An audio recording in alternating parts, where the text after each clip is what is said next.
Queridos hermanos, muy buenos días. ¿Cómo se encuentran? Bien, parece que por el saludo no están, o el frío, o es el ambiente, hermanos. Buenos días, hermanos. Ahora sí. Hermanos, seguramente estos días, especialmente el día de ayer, las mamás festejaron y están pues contentas. Y como siempre los varones, los papás, somos tan celosos a veces porque la fiesta que se celebra con las mamás no es lo mismo que con los papás, ¿verdad? Salteña y Coca-Cola, nada más. Bien, esperemos que el Señor les bendiga, hermanos. Dice que es una bendición los hijos. A todas las mamás siempre, hermanos, que el Señor les dé mucha sabiduría. Ustedes tienen una gran responsabilidad, así como los papás, pero en esta oportunidad, por el Día de las Madres, que el Señor les llene, les colme de mucha sabiduría para guiar a sus hijos, hermanos. También hablando de fiestas, hoy día recordamos el día de Pentecostés. 50 días después de la fiesta de la Pascua. Eso significa Pentecostés, ¿ya? Y nosotros tenemos que también un poquito recordar en la iglesia esta venida del Espíritu Santo a morar en la vida del creyente. Y es por eso que en esta mañana vamos a tomar este tiempo para estudiar la palabra bajo este título: el poder del Espíritu Santo que nos debe conducir a testificar de Cristo. Ahí está, y podemos mostrar nosotros un poquito y darnos cuenta, hermanos, de que el poder del Espíritu, la venida del Espíritu Santo en este tiempo del Pentecostés, solamente, hermanos, tiene un propósito: conducirnos a predicar el Evangelio de nuestro Señor Jesucristo.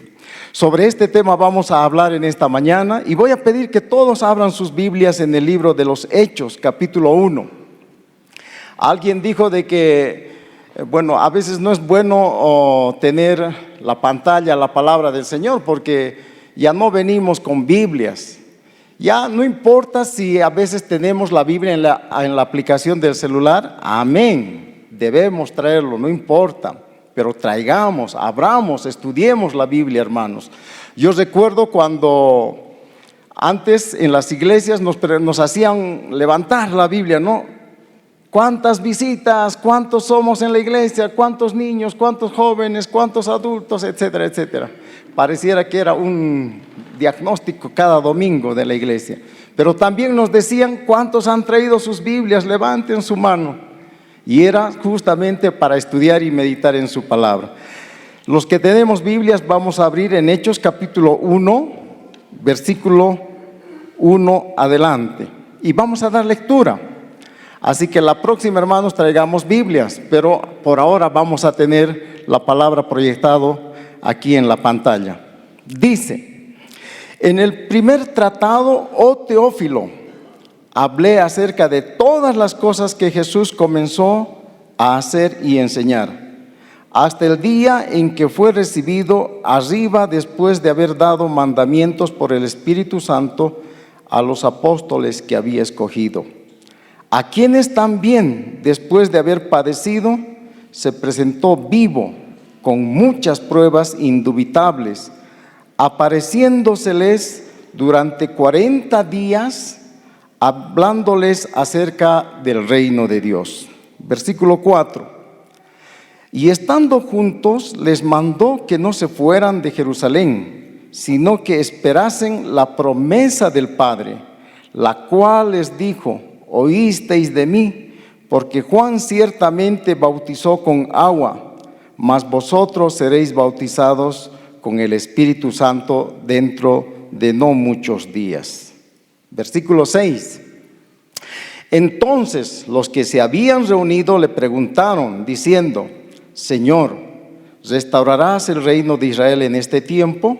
Y les dijo: ¿no os toca saber no os toca a vosotros saber los tiempos o las sazones que el Padre puso en su sola potestad, pero recibiréis poder cuando haya venido sobre vosotros el Espíritu Santo, y me seréis testigos en Jerusalén, en toda Judea, en Samaria y hasta lo último de la tierra. Y habiendo dicho estas cosas, viéndolo ellos, fue alzado y le recibió una nube que le ocultó de sus ojos. Vamos a orar. Querido Dios, te damos muchísimas gracias en esta mañana.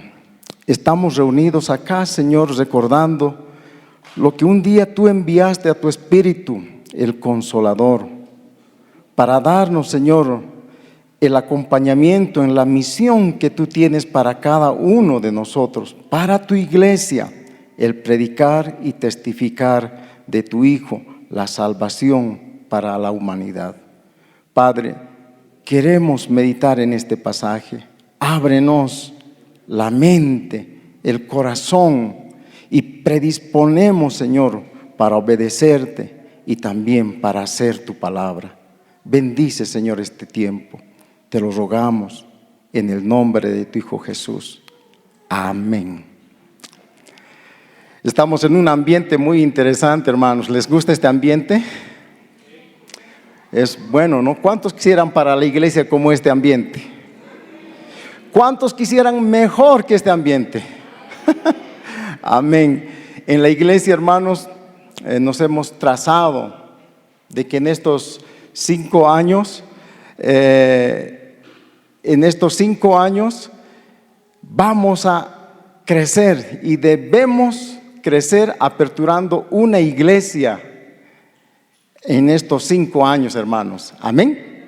Ese es el propósito y ese es el plan. Muy bien, entonces, continuando con lo que hemos leído, hermanos, acá tenemos un tiempo de fiesta. La canción y todos los temas que habíamos cantado en esta mañana nos hablaban de fiesta, de estar ahí adorando al Señor. Y el Pentecostés era una fiesta. Y quisiera que un poquito ahí, en este contexto del pasaje de lo que Lucas estaba escribiendo, vamos a ponernos en ese contexto, ¿ya? En el Pentecostés debemos diferenciar 2 cosas: el Pentecostés judío y el Pentecostés cristiano. ¿Qué diferencia había?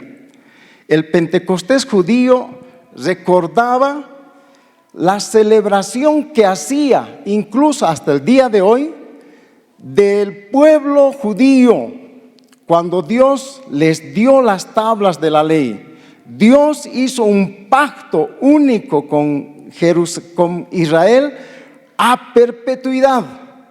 Entonces ellos recordaban 50 días después de haber salido de Egipto, recordaban la entrega de las tablas de la ley. Ese era el Pentecostés que hasta el día de hoy se celebra. En esta fiesta, hermanos, los judíos hacen la lectura del Torá, los libros de la ley, estudian bastante también lo que es Ruth. ¿Recuerdan la historia de Ruth? Porque también era la fiesta de las cosechas, que se llamaba también en el Antiguo Testamento. Y en la fiesta de las cosechas es el ejemplo más lindo y más hermoso, hermanos, lo de Ruth. Ahí es donde Ruth tenía que a veces ir a recogerse de lo que no habían cosechado todos los que estaban en la siembra y en la cosecha. Y eso era obviamente un mandato de Dios dentro de esta fiesta de las cosechas, que posteriormente se llamó la fiesta del Pentecostés. Entonces era una fiesta de provisión de lo que Dios había dado a su pueblo. Dios nos provee, hermanos, igualito también a nosotros. Amén. Y la fiesta del Pentecostés cristiano, hermanos, para nosotros es la Pascua de Cristo, la muerte, la resurrección. 50 días después de esta Pascua viene la venida del Espíritu Santo. Pero también no solo es la venida del Espíritu Santo, sino también es la resurrección de nuestro Señor Jesucristo.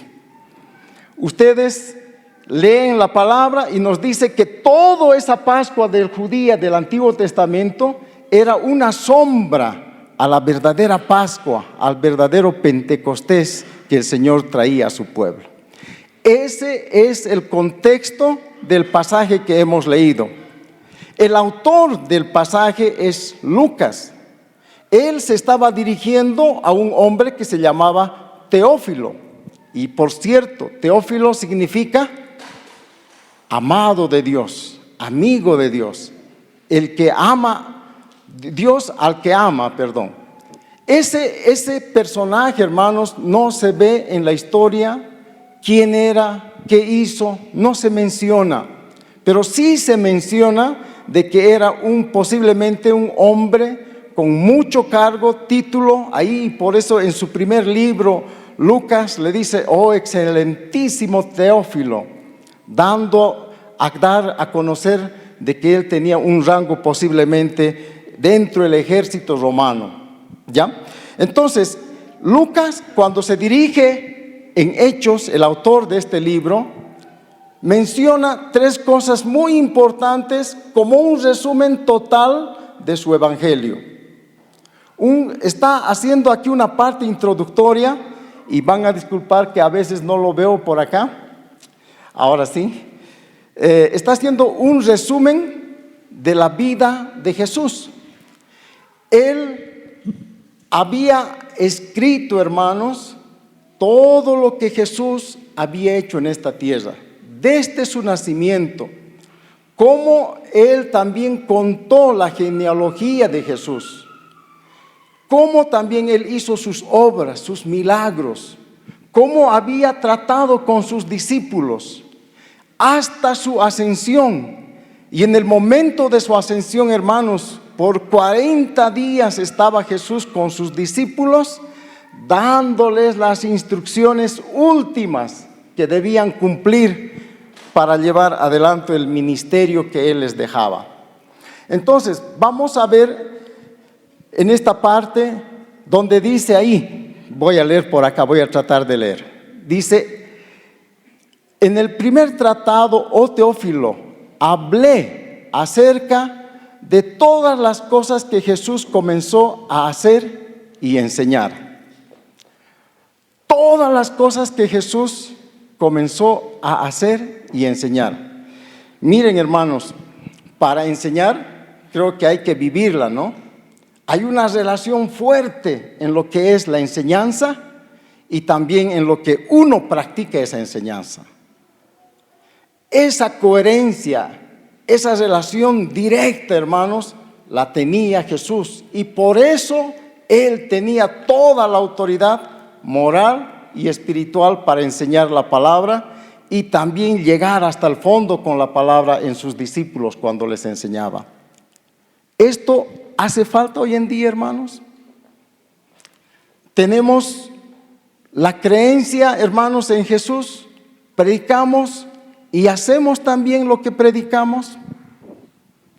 Hay una relación, hermanos, entre lo que hablamos y decimos. Hay un dicho que dice, hermanos, tus palabras o tus hechos, no me dejan oír lo que tú hablas, no me dejan escuchar lo que tú estás diciendo. Y eso es tan real, hermanos, porque a veces tenemos doble, así como en la contabilidad, a veces en las empresas se maneja doble contabilidad, ¿no? Uno para impuestos y otro para la empresa. Doble contabilidad. Y en quechua decimos pura huya, ¿no? Doble cara. Y eso a veces tenemos presente, hermanos. No pensemos en la gente de afuera, en la gente que no conoce a Cristo, sino pensemos en nosotros, que muchas veces estamos, hermanos, contradiciéndonos a lo que decimos en la palabra, escuchamos, aprendemos de la palabra y hacemos distinto a lo que dice la palabra. Eso está muchas veces en mí y no sé si en ti también, hermano, pero creo que estamos presentes en eso. Pero cuando leemos la palabra, aquí dice que Jesús había comenzado su ministerio coherentemente a lo que Él predicaba, Él hacía. Por eso la palabra dice, no se encontró pecado alguno, no hubo mancha alguna en nuestro Señor. Se mantuvo firme, fiel, obediente al mandato del Señor. Y eso, lo que hizo Jesús, también enseñó a sus discípulos.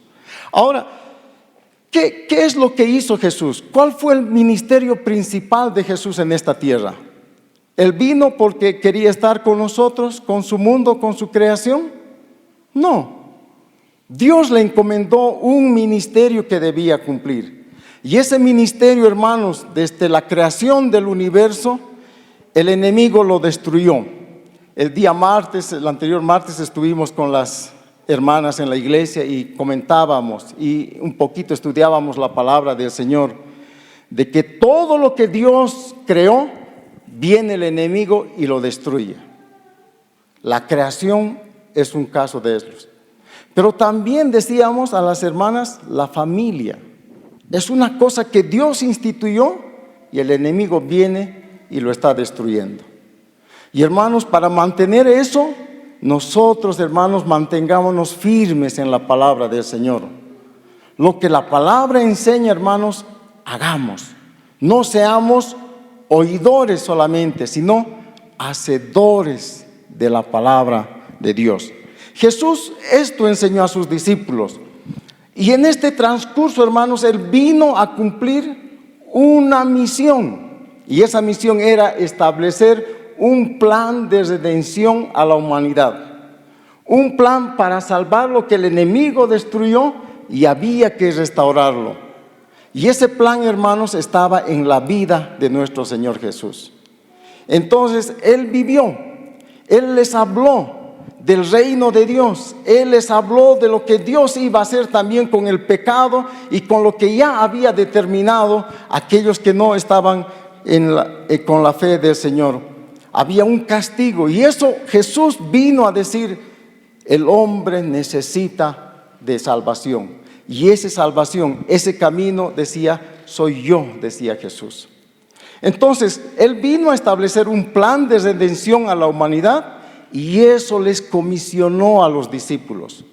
Toda esa historia estaba en el libro del Evangelio según San Lucas. Y entonces acá Lucas está introduciendo eso y les está diciendo, Jesús enseñó a sus discípulos, les habló de este plan, les enseñó que debían continuar con este ministerio. Pero también, hermanos, dice que en todo el tiempo que estaba con ellos, hasta su ascensión, el Espíritu Santo, hermanos, le daba que mandase a los discípulos a que predicasen la palabra de Dios. Y hermanos, hay una parte que también está acá cuando dice, Jesús escogió a sus discípulos. Me hace ver, hermanos, no escogió por lo que Él había visto capacidades, títulos, no escogió por eso, sino porque había visto seguramente tal vez prepararles del pueblo, la gente que no tenía preparación, como dice en la palabra, para humillar, avergonzar a los sabios, a los eruditos, a los que tienen título, etcétera, etcétera, ¿no? Entonces, acá dice, hermanos, de que Él escogió. Y durante esos tiempos de los 3 años, más los 40 días después de su resurrección, Jesús les había preparado a los que Él había escogido. Y hermanos, la última parte dice, en el versículo 3, a quienes también después de haber padecido se presentó vivo, con muchas pruebas indubitables, apareciéndoseles durante 40 días y hablándoles acerca del reino de Dios. ¿Cómo se encontrarían, hermanos, los discípulos después de la muerte de Jesús? ¿Tristes? Sí, yo creo que estaban tristes. ¿Miedosos? Sí, había bastante miedo. pensaban que también iban a pasar el mismo camino que Jesús pasó. Unos días antes, hermanos, Pedro le negó delante de una sierva de ahí de los judíos. Le dice: tú estabas con Jesús. Y Pedro, hermanos, le dice: no conozco, ¿quién será ese? La segunda vez que le señalan y le dicen que tú eres uno de ellos, y él jura, hermanos, miren, jura no conocerle a Jesús. Y en la tercera oportunidad, hermanos, Pedro blasfema a Jesús.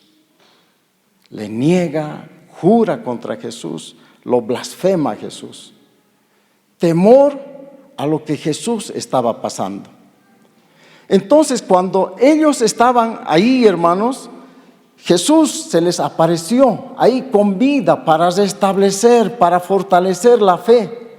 El miedo, dejarlo atrás, hermanos. Dice que estaban encerrados entre cuatro paredes y bien la puerta asegurada por dentro, y estaban ahí seguramente sin saber qué hacer. ¿Qué hacemos ahora? Seguramente escucharon muchos comentarios que Jesús ha resucitado de parte de las mujeres, pero aún así ellos no creían lo que Jesús había resucitado. Entonces Jesús tuvo que presentarse, como dice ahí, se presentó vivo, con muchas pruebas indubitables. Les dijo: miren mi mano, miren mis pies. Si aún así no creen, traigan, denme un pedazo de comida. ¿Qué tienen para comer?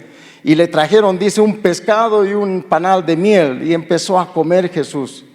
Y tuvo que darles y volverles la confianza en Jesús que ellos inicialmente tenían. A ese Pedro, hermanos, que en alguna oportunidad también le dijo: ¿quién dicen que ustedes que soy? ¿Quién dice la gente que soy yo? Pedro le dice: tú eres el Hijo del Dios viviente. Miren cómo aún en la presencia de Jesús eran fuertes, eran poderosos ahí en su fe.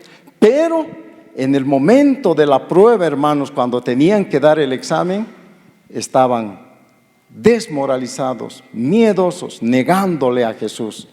Y por eso Jesús, hermanos, en su resurrección dice: hay que fortalecer la vida de Pedro y de los demás apóstoles. Cuando hermanos pasamos pruebas, estamos en dificultad económica, sin trabajo, es difícil confiar en el Señor, ¿verdad? Cuando pasamos alguna enfermedad, lo primero que hacemos a veces es acudir al médico sin haber acudido primero a Dios. Acudir posiblemente tal vez en las influencias o en el poder económico, sin antes haber acudido a Dios. No es malo, hermanos, ir al médico, no es malo pedir el apoyo de alguien que tiene por ahí algo para darnos, no es malo. Pero sí es malo, hermanos, dejar de acercarnos a Dios en primer lugar antes que en estas cosas. Hermanos, en las pruebas es donde nosotros nos evaluamos cuánto dependemos del Señor. Pero aún así, hermanos, Jesús a sus discípulos, a pesar de esa situación, les busca y les anima en la fe. No nos preocupemos, hermanos, en la iglesia, cuando a veces como líderes ni siquiera estamos en la puerta de tu casa o no estamos ahí poniendo un brazo en el hombro cuando necesitamos. No nos preocupemos, hermanos, porque todos como humanos fallamos. Si nuestra fe está en el pastor, en los ancianos, en los líderes, sí vamos, hermanos, a ponernos desmotivados, nos vamos a desmoralizar. Pero confiemos en el Señor, hermanos. A pesar de nuestras debilidades, el Señor nos ama. El Señor está ahí presente cuando estamos en estas dificultades. Y eso es lo que Jesús hizo con sus discípulos. Se acercó a ellos en ese tiempo difícil que estaban pasando. Y obviamente se levantaron, cobraron ánimo. Vamos a seguir leyendo el versículo 4.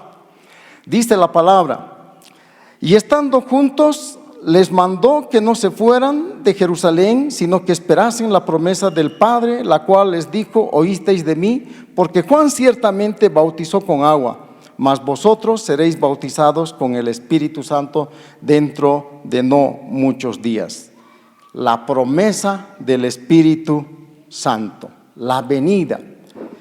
En el Pentecostés, hermanos, debemos también recordar de que no solamente, hermanos, es la ascensión de Cristo, sino también con la venida del Espíritu Santo es el nacimiento, el surgimiento de la iglesia. La iglesia está presente desde la venida del Espíritu Santo, cumpliendo un ministerio específico en esta tierra. Más adelante lo vamos a ver eso. Y aquí hay un mandato, hay obediencia y también hay promesas que se cumplen. Dice: les mandó que no se fueran de Jerusalén, que esperasen la promesa del Padre. Hermanos, Jerusalén, en ese tiempo Jerusalén se había llenado en el tiempo de la fiesta del Pentecostés con mucha cantidad de judíos. El libro de los Hechos dice: libros prosélitos estaban ahí de varios lugares. Y yo me imagino, hermanos, hace años atrás Israel fue llevado cautivo por los asirios. Seguramente ahí se quedaron judíos, tenían todavía la fe, las raíces. Otros fueron llevados cautivos a Babilonia, otros fueron llevados por los griegos, etcétera, etcétera. Muchos judíos habían salido de Jerusalén, pero Jerusalén Dios había establecido para poner su santo nombre. Había elegido, hermanos, a Jerusalén para que ahí se haya un rey y desde ahí se gobierna Israel. Jerusalén también había sido escogido para que ahí esté el templo de Salomón para ofrecer sacrificios a Dios. Y por eso, hermanos, hasta ahora Jerusalén es codiciada por muchas potencias hoy en día, y todos se pelean por Jerusalén. Entonces Jerusalén, también acá Jesús está mostrándonos la importancia, porque desde Jerusalén iba a nacer, hermanos, todo lo que el Señor iba a hacer con su pueblo, con su iglesia. Jerusalén era, hermanos, en otras palabras, la capital del mundo, porque Dios lo había elegido de esa manera. Y les da un mandato y les dice: quédense en Jerusalén. Esta es la oportunidad. Hay mucha gente que va a ser testigo de lo que Dios va a hacer con su Espíritu Santo. No se vayan, esperen la promesa del Espíritu. Ahora, hermanos, esta promesa del Espíritu lo leemos en el libro de Lucas, en el Evangelio de Lucas. Dice que es una promesa que el Padre, que anunció a través de su Hijo Jesús, y les dijo: vendrá un Consolador y Él estará con vosotros todos los días. Y ese Consolador, hermanos, es el Espíritu Santo. Los discípulos obedecieron la promesa, esperaron en Jerusalén, posiblemente con temor, etcétera, etcétera, pero estaban en Jerusalén, no habían huido de Jerusalén, y había la bendición de Dios. Llegó el Espíritu Santo. Y les recuerda acá cuando dice: Juan en cierta manera les bautizaba con agua, mas vosotros seréis bautizados por el Espíritu Santo. Ahora ahí hay que entender un poquito, hermanos, ¿qué es el bautismo de Juan? ¿Qué es el bautismo del Espíritu? ¿Y qué es el bautismo cuando nosotros testificamos de Cristo? Tres cosas que debemos entender. El bautismo de Juan era para... ¿Qué propósito tenía el bautismo de Juan? Arrepentimiento. El pueblo se acercaba porque estaba arrepentido y buscaba a Dios. En ese tiempo, hermanos, el pueblo se había alejado bastante de Dios, y Juan vino a preparar el camino. Entonces hizo el bautismo en el agua para arrepentimiento. El bautizo del Espíritu Santo, hermanos, es una sola vez en la vida y no hay más. ¿Cuántas veces murió y resucitó Jesús? Una sola vez. Y por fe lo creemos, lo aceptamos. El bautizo del Espíritu Santo es una sola vez que también lo creemos por fe y lo aceptamos. Y ese bautizo se dio en el Pentecostés. Y de ese bautizo, hermanos, nosotros como cristianos somos beneficiados, así como con la muerte de Cristo, cuando nos arrepentimos, nos acercamos a Él, somos beneficiados de esa muerte espiritual. Y también de la misma manera en el bautismo del Espíritu Santo. En esa oportunidad nosotros nos beneficiamos una vez y para siempre.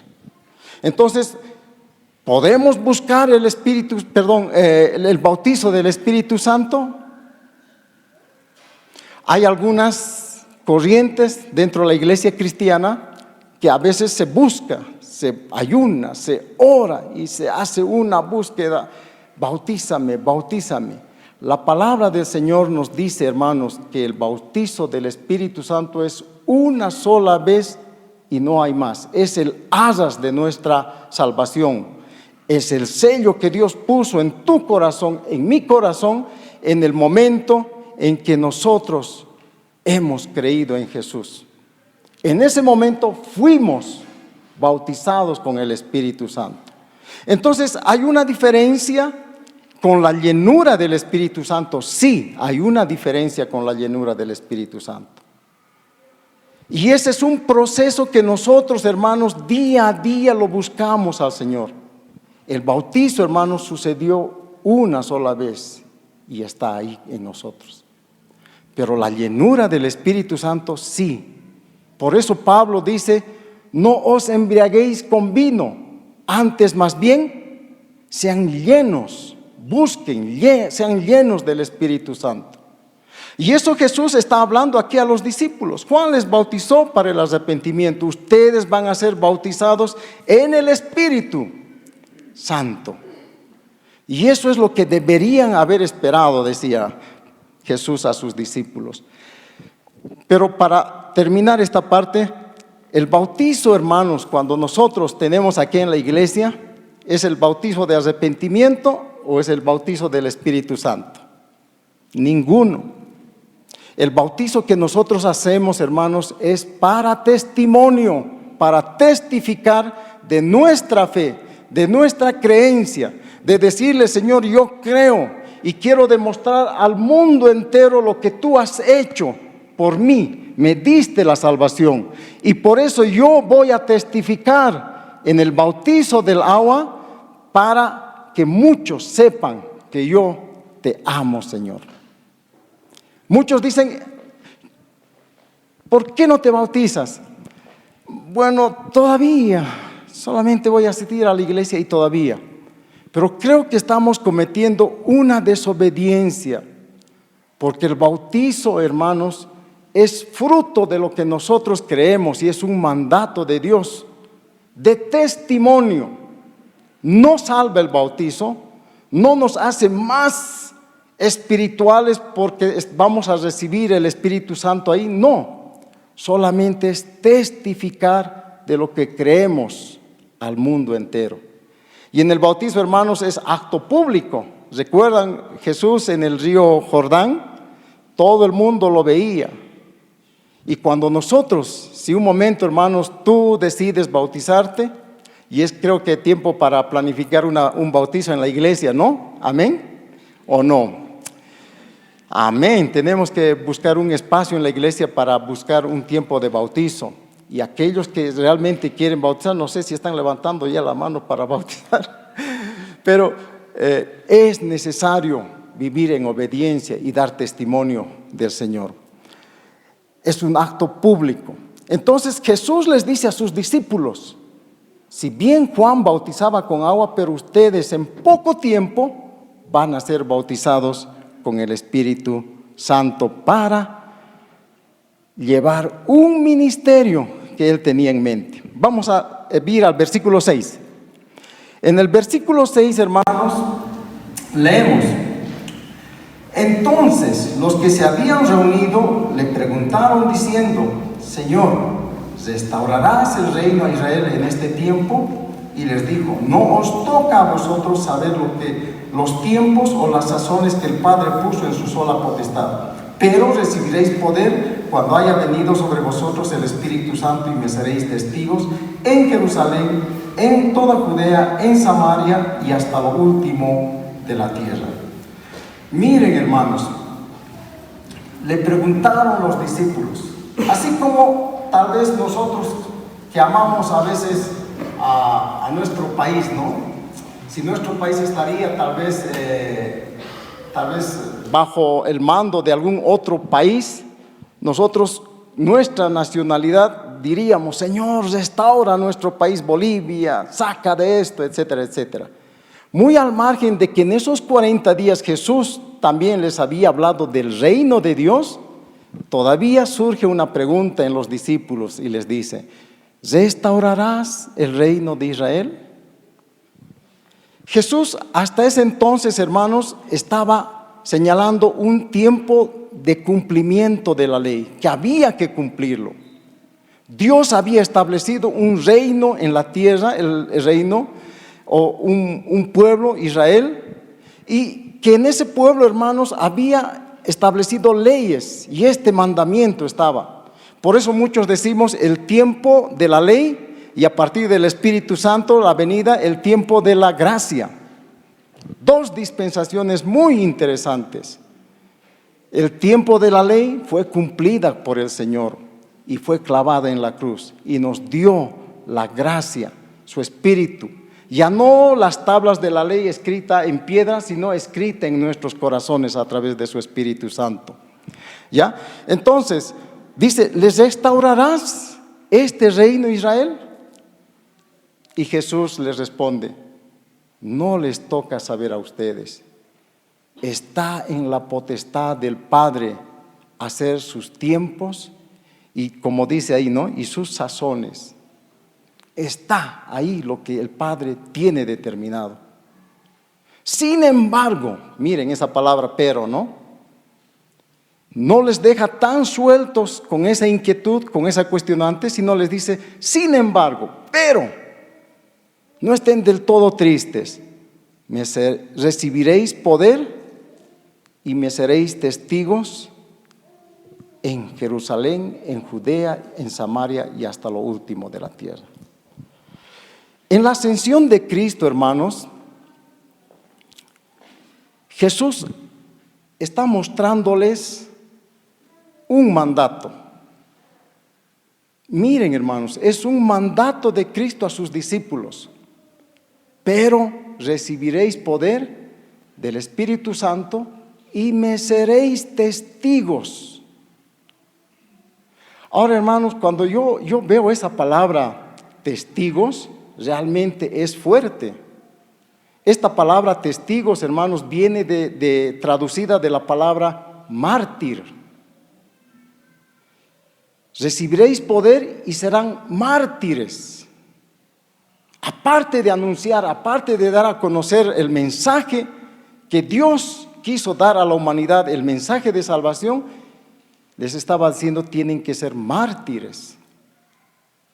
Y hermanos, los discípulos, hermanos, después de escaparse, estar ocultos ahí, negarle a Jesús, les estaba diciendo: tienen que estar sujetos aún a dar su vida al testificar de Cristo. Ese era el mandato, hermanos, no es una opción. Y según la tradición, hermanos, estos apóstoles murieron de muchas maneras. Pablo murió, hermanos, dice, crucificado boca abajo. A Pablo le decapitaron, dice. Y muchos otros fueron torturados, muertos de esa manera. Y realmente se cumplió, porque tenían que ser mártires de nuestro Señor Jesús. ¿Saben, hermanos, qué nos llama y qué debe hacernos pensar eso a nosotros? Cuando el Señor Jesús nos escogió a ti y a mí, nos dio su Espíritu, hermanos, estamos preparados para ser mártires del Señor. Y si no estamos en ese camino, hermanos, es necesario que meditemos ahora. ¿Será como nos han dicho que es color de rosa? Acepta al Señor y todo te irá bien, vas a prosperar, tu familia va a engrandecer, tus riquezas van a crecer, etcétera, etcétera. No es ese el propósito, hermanos. Cuando nosotros, hermanos, somos llenos del Espíritu Santo, hermanos, dice que hay un solo propósito: testificar de Cristo. No es otra cosa, hermanos, hablar en lenguas, no es hacer milagros, no es hacer sanidades. Eso es una añadidura, es algo que sí podemos hacerlo en la voluntad, en la soberanía de Dios, sí, y muchos seguramente lo han palpado y lo han experimentado eso también. Pero viene eso como una yapita.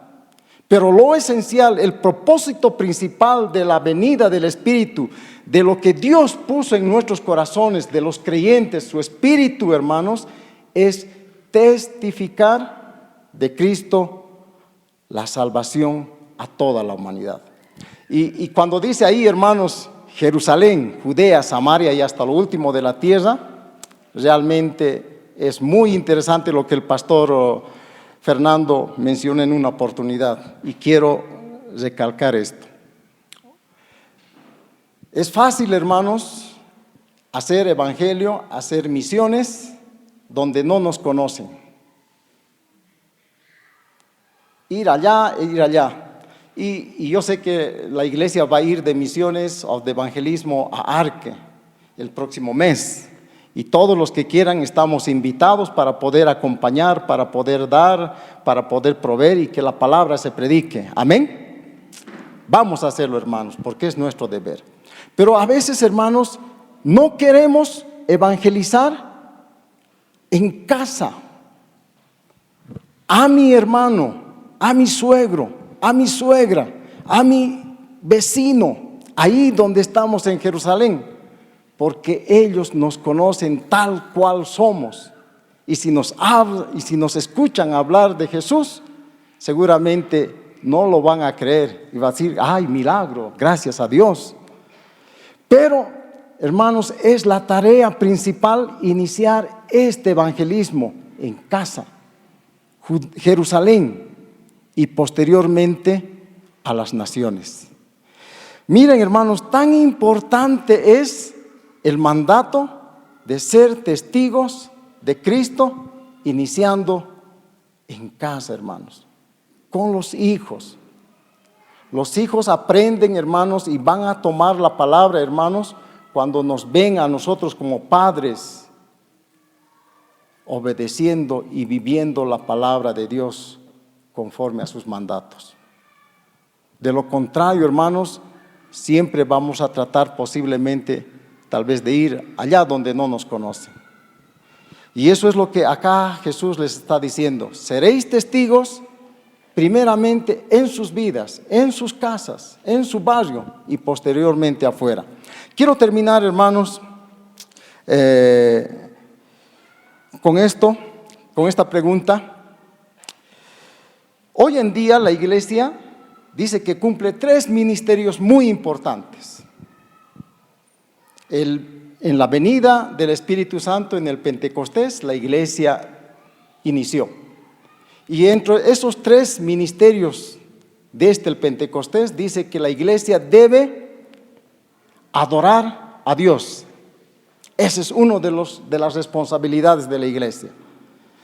También dice que debemos edificar al cuerpo de Cristo. Pero también nos dice que debemos evangelizar. Ahora, la pregunta es esta: ¿cuál es el ministerio que menos estamos cumpliendo hoy en día? ¿Cuál es el ministerio más débil?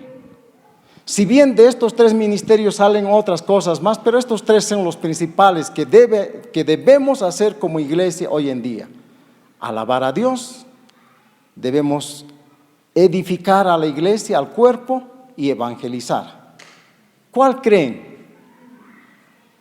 En la iglesia, hermanos, sinceramente, teniendo ahí jóvenes que nos ayudan con la alabanza, qué lindo es venir a la casa del Señor y alabar, ¿verdad? Pero no saben, hermanos, cuánto ellos a veces se sacrifican viniendo, ejercitando, etcétera, etcétera, dando su tiempo. Y hay que agradecer a estos músicos, hermanos, amén. Nos hacen alabar al Señor hermoso, nos acercan a Dios. Gracias, jóvenes. Tal vez a veces no les damos las gracias y no reconocemos, pero ustedes lo hacen para el Señor y el Señor les recompensará. Escuchar al pastor Fernando, hermanos, realmente nos crece, nos llena el espíritu. Escuchar al hermano Roberto que está acá, hermanos, qué lindo. Al pastor o al hermano Víctor, qué lindo, hermanos. A Igor, al hermano Igor, hermanos, realmente tener la enseñanza del hermano Igor no es sencillo. Como Visión Mundial muchas veces lo hemos tratado de invitar a Igor para que nos dé su charla a toda la institución. No tengo tiempo. Para el próximo mes puede ser. Pero hermanos, en la iglesia tenemos palabra y nos alimentamos, hermanos, y estamos fuertes. Amén. Pero la debilidad como iglesia que tenemos, hermanos, es el evangelismo, ¿sí o no? Y ahora no pensemos, hermanos, en la iglesia que tal vez es de la iglesia bautista, la iglesia tal vez de los nazarenos. No, estamos hablando de nuestra iglesia y más específicamente de ti y de mí. ¿Y por qué no estamos hablando, hermanos? ¿Por qué no estamos anunciando? ¿Por qué no evangelizamos?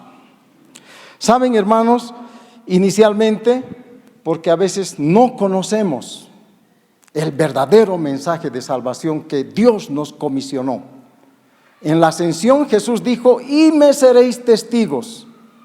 Y no conocemos y no estamos compartiendo en esa magnitud a aquel que no conoce la palabra del Señor. Conozcamos, hermanos. Y eso, hermanos, es con lectura, con buscar a Dios. No es por una varita mágica. Es buscándole al Señor, hermanos, y escuchando lo que Él tiene para nosotros. Segundo, hermanos, es porque nuestras acciones no son coherentes con lo que hablamos y decimos. Entonces, si yo hablo una cosa y en casa estoy con otra actitud, hermanos, lejos de la palabra del Señor, difícilmente voy a evangelizar al vecino, al hermano, al pariente, porque él me conoce tal cual soy yo. Y difícilmente voy a producir pues un cambio también en esa persona.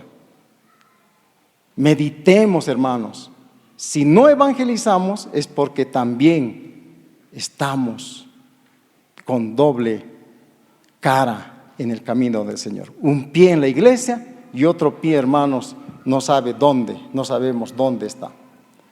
Y tercero, hermanos, a veces no estamos evangelizando porque no tenemos el poder del Espíritu Santo. La palabra del Señor dice que tu pecado, mi pecado, nuestras maldades opacan el ministerio del Espíritu Santo en nosotros. Por el pecado, hermanos, no podemos dar fruto del Espíritu Santo. Por el pecado, hermanos, nuestros dones están ahí letargos y no están dando su fruto en el servicio de la obra.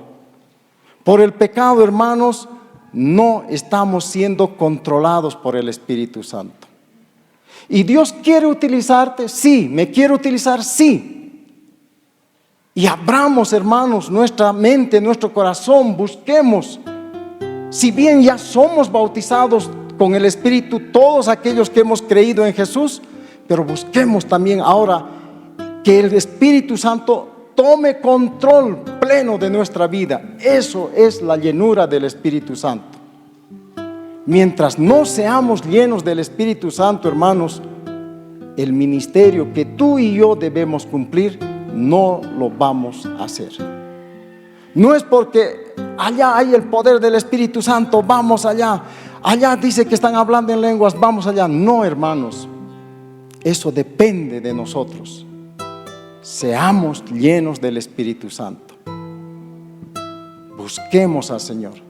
Que este tiempo de Pentecostés, hermanos, nos ayude a recordar lo que Cristo nos dejó en su ascensión, testificar de Cristo y también buscar el poder del Espíritu Santo para ser anunciadores, proclamadores de su salvación. Amén. Vamos a ponernos de pie. Vamos a orar al Señor, hermanos. Quiero que vayas desafiado en esta mañana. Quiero que con esta fiesta del Pentecostés que recordamos, hermanos, seamos, hermanos, obedientes al mandato que el Señor nos dio. Testificar en el poder del Espíritu Santo. Padre eterno, te damos muchísimas gracias en esta mañana por tu palabra. Entregamos, Señor, nuestras vidas. Tú enviaste, Señor, a tu Hijo, tu Espíritu, y nos revestiste, nos bautizaste, nos llenaste de tu Espíritu. Y ahora, Señor, utilízanos. Si nuestros pecados, si nuestros prejuicios, si nuestra mente de humana sabiduría impide, Señor, perdónanos. Que reine, Señor, tu poder para cumplir con el ministerio que tú has encomendado. Testificar de tu Hijo Jesús a todas las naciones. Nos ponemos en tus manos, Señor, para que tú hagas tu obra en cada uno de nosotros. En el nombre de tu Hijo Jesús. Amén.